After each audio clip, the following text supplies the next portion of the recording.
नमस्कार दोस्तों, स्वागत है आपका हमारे YouTube चैनल ज्ञान थोड़ा हटके में।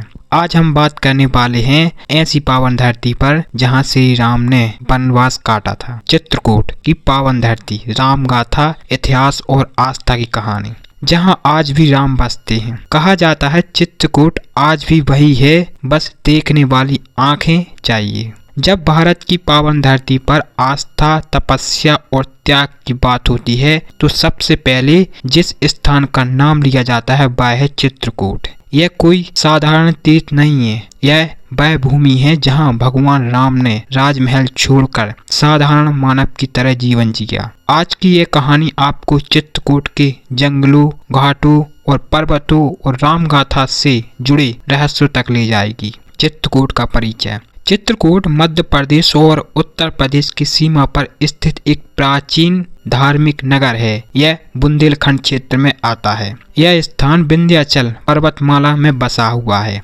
चारों ओर हरियाली, पहाड़, झरने और शांत वातावरण, मानो प्राकृतिक स्वयं यहाँ तपस्या कर रही हो। चित्रकूट का नाम पड़ा चित्रों से सजा पर्वत, क्योंकि यहाँ की प्राकृतिक बनावट किसी चित्र की तरह सुंदर लगती है। भगवान राम का वनवास और चित्रकूट। जब भगवान राम को 14 वर्ष का वनवास मिला तो उन्हें अयोध्या छोड़कर सबसे पहले जिस स्थान को चुना वह था चित्रकूट।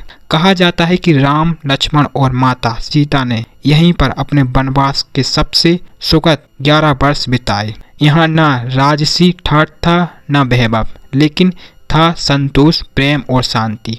तुलसीदास ने कहा है, चित्रकूट गढ़ी, गढ़े से बसी राम, रामघाट जहाँ बसती है आस्था।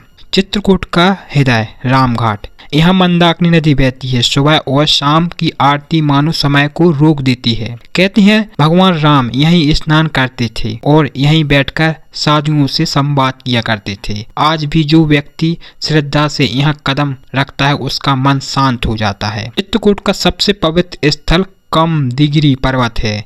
ऐसा माना जाता है कि यह पर्वत स्वयं भगवान राम का स्वरूप है। यही कारण है कि यहाँ पर्वत की पूजा होती है और उसकी परिक्रमा की जाती है। जो भी भक्त श्रद्धा से परिक्रमा करता है उसकी मनोकामना पूर्ण होती है। चित्रकूट की सबसे रहस्यमय जगह है गुप्त गोदावरी। यह 2 प्राकृतिक गुफाओं से बनी है। यहाँ के लोगों की कथा है कि भगवान राम और लक्ष्मण यहाँ बैठकर दरबार आते थे। गुफा के अंदर चट्टानों पर आज भी मानव आकार की आकृतियां दिखती हैं, जिन्हें राम लक्ष्मण का आसन माना जाता है। हनुमान धारा। यहाँ हनुमान जी तपस्या कर रहे थे और राम उन्हें शीतल जल प्रदान किया। कहा जाता है माता सीता यहाँ बैठा करती थी। यहीं पर भरत और राम का ऐतिहासिक मिलन हुआ था, भरत मिलाप मंदिर में। तुलसीदास और चित्रकूट। महाकवि गोस्वामी तुलसीदास रामचरितमानस की रचना यही चित्रकूट में की है। आज भी तुलसी चौरा श्रद्धालुओं के लिए ज्ञान और भक्ति का केंद्र है। चित्रकूट कोई पर्यटन स्थल नहीं है, यह एक अनुभव है। जो यहाँ आया वह खाली हाथ नहीं लौटा। कोई शांति ले आया, कोई विश्वास तो कोई स्वयं को मिलने का अवसर। अगर आपको यह पावन कथा पसंद आई हो तो वीडियो को लाइक करें, चैनल को सब्सक्राइब करें और इस दिव्य भूमि की कहानी दुनिया तक पहुँचाएं। जय श्री राम, जय बुंदेलखंड।